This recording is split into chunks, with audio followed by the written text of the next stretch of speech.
Deputy CM Pawan Kalyan గారు.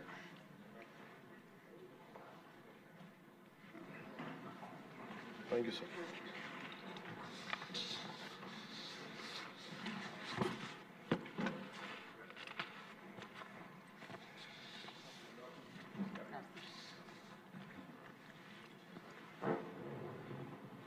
మాకు ఈ అవకాశాన్ని ఇచ్చిన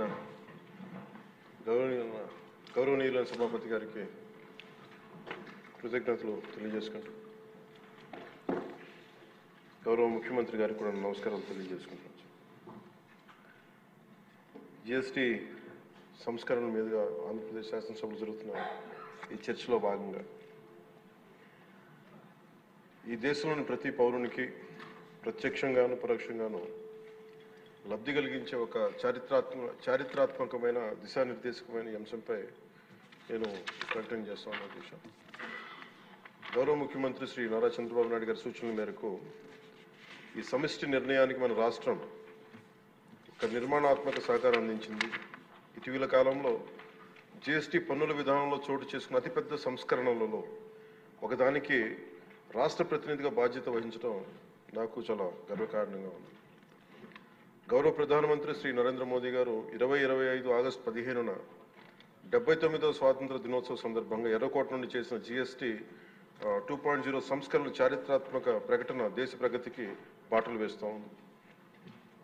ఈ సంస్కరణలను ముందుండి నడిపిన గౌరవ కేంద్ర ఆర్థిక మంత్రి శ్రీమతి నిర్మలా సీతారామన్ గారి కృషి ప్రత్యేకంగా అభినందనీయం.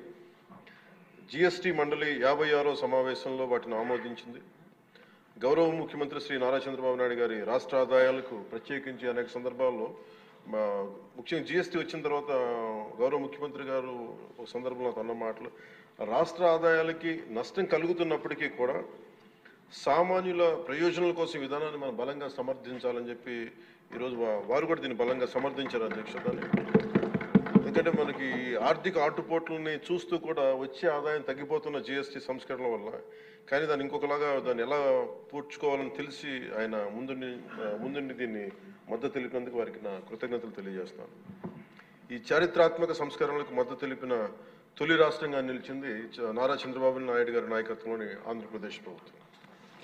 జిఎస్టీ పన్నుల విధానాన్ని సులభతరం చేయడం ద్వారా సాధారణ ప్రజలకు ప్రత్యక్ష లాభాన్ని చేకూర్చి వ్యాపారులపై పన్నుల భారాన్ని తగ్గించి పన్ను వ్యవస్థలో పారదర్శకతను పెంచుతోంది.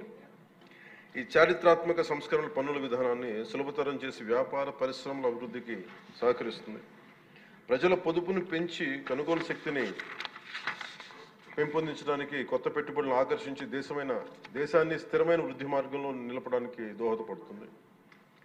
జిఎస్టీ రేట్ల సరళీకరణ ద్వారా ప్రజలు అధికంగా ఉపయోగించే వస్తువులు సేవలకు డిమాండ్ పెంచి ఉత్పత్తిని విస్తరించి కొత్త పెట్టుబడులను ప్రోత్సహిస్తుంది.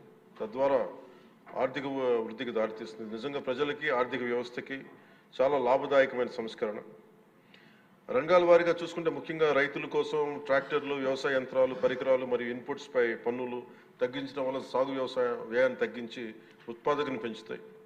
తద్వారా గ్రామీణ ప్రాంత ప్రజల ఆదాయాలు పెరుగుతాయి. ఆధునిక సాంకేతిక పరికరాల వినియోగం ప్రోత్సహించడం ద్వారా వ్యవసాయ వృద్ధి మరింత బలపడుతుంది. తక్కువ ఆదాయ కుటుంబాల కోసం పాలు కానీ, పెరుగు కానీ, పన్నీర్ లాంటి నిత్యావసర వస్తువులపై పన్ను 5% నుండి 0% తగ్గించడం ద్వారా రోజువారీ వ్యయాన్ని తగ్గిస్తూ ఉంది. నిత్యావసరాలు నెయ్యి కానీ, వెన్న కానీ, వంట పాత్రలపై పన్ను 12% నుంచి 5% తగ్గించడం కూడా కుటుంబ బడ్జెట్లకి ఇది చాలా ఉపశమనం కలిగిస్తుంది.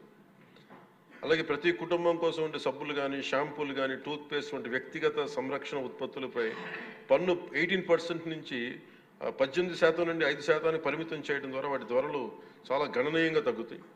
తద్వారా ఆరోగ్యం, వ్యక్తిగత పరిశుభ్రత మెరుగుదల కనపడుతుంది. మధ్యతరగతి కుటుంబాల కోసం కార్లు, ఫ్రిడ్జ్లు, టీవీలు, ఎయిర్ కండిషనర్లపై పన్ను 28% నుంచి 18% తగ్గించడం ద్వారా వాటి ధరలు అందుబాటులోకి వచ్చి ప్రజల జీవన ప్రమాణాలు మెరుగుపడతాయి. అలాగే గృహ నిర్మాణానికి సంబంధించి సిమెంట్ పన్నుపై కూడా 28% నుంచి 18% తగ్గించడం ద్వారా గృహ నిర్మాణ వ్యయం తగ్గి సొంత ఇంటికల సాకారం అవుతోంది.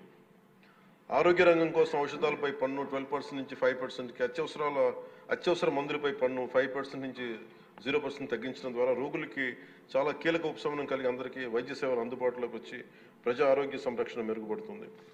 ముఖ్యంగా బీమా రంగంలో జీవిత ఆరోగ్య బీమాపై పన్నుని 0%కి తగ్గించడం ద్వారా మరిన్ని కుటుంబాలు బీమా పొంది వారి జీవన ప్రమాణాలు మెరుగుపడితే వాళ్ళకి ఒక భరోసా ఇస్తుంది. ముఖ్యంగా ఎంఎస్సీల కోసం వ్యాపార ఉత్పత్తులు, మధ్యవర్తిత్వ సేవలపై పన్ను సరళీకరణ ద్వారా ఖర్చులను తగ్గించి పోటీ వాతావరణాన్ని పెంచుతూ ఉంది. త్వరితగతిన వెంటనే రీఫండ్ ద్వారా వ్యాపారులకు సమయానికి డబ్బు అందుబాటులో ఉండి వ్యాపారం ఎగుమతులు, ఉపాధి అవకాశాలు పెరుగుతాయి. విద్యారంగం కోసం విద్యారంగానికి సంబంధించిన వస్తువులపై తక్కువ పన్నులు విద్యను మరింత అందుబాటులోకి తెస్తాయి. జీఎస్టీ 2.0తో భరోసా. ఈ సంస్కరణ ద్వారా ప్రజల చేతిలో ఉండే సంపద మరింత పెరిగి వస్తువుల వినియోగం పెరగడంతో పాటు నూతన పెట్టుబడులకు ప్రోత్సాహం లభిస్తుంది. తద్వారా ఆదాయ సేకరణ పెరుగుతోంది. వాణిజ్య పరిశ్రమలకి సంబంధించి జీఎస్టీ సంస్కరణ విజయవంతమైన అమలు సహకరించిన అన్ని వాణిజ్య సంస్థలు, వ్యాపార సంఘాలు, పరిశ్రమ సంఘాలకు ఆంధ్రప్రదేశ్ శాసనసభ హృదయపూర్వక కృతజ్ఞతలు తెలుపుతోంది. ప్రజలకు లబ్ధి చేరేలా చేసిన ఈ భాగస్వామ్యం సమగ్ర వృద్ధిలో సాధనలో కీలకం. ఈ అవగాహన కార్యక్రమం ముఖ్యంగా జీఎస్టీ సంస్కరణ లాభాలు ప్రతి కుటుంబానికి చేరుకోవడానికి ఇది ఒక కార్యక్రమం చేపట్టాలని అందరం కోరుకుంటా ఉన్నారు అధ్యక్ష.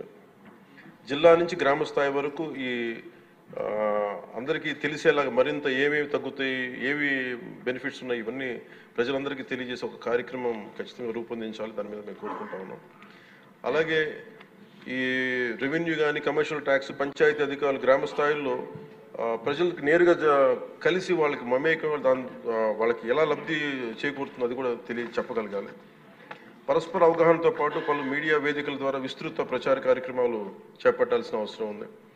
ఈ కార్యక్రమం ప్రధాన లక్ష్యం ప్రతి కుటుంబం జీఎస్టీ సంస్కరణల గురించి తెలుసుకుని వాటిని లాభాలు పొందాలని మనస్ఫూర్తిగా కోరుకుంటూ ఆంధ్రప్రదేశ్ ప్రభుత్వం ఈ చారిత్రాత్మక మార్గదర్శక సంస్కరణలు ఆహ్వానిస్తూ ప్రజల ఆర్థికాభివృద్ధి కోసం వాటి విజయవంతమైన అమలుకు సంపూర్ణ మద్దతు ప్రకటిస్తోంది. థ్యాంక్ యూ అధ్యక్ష. జై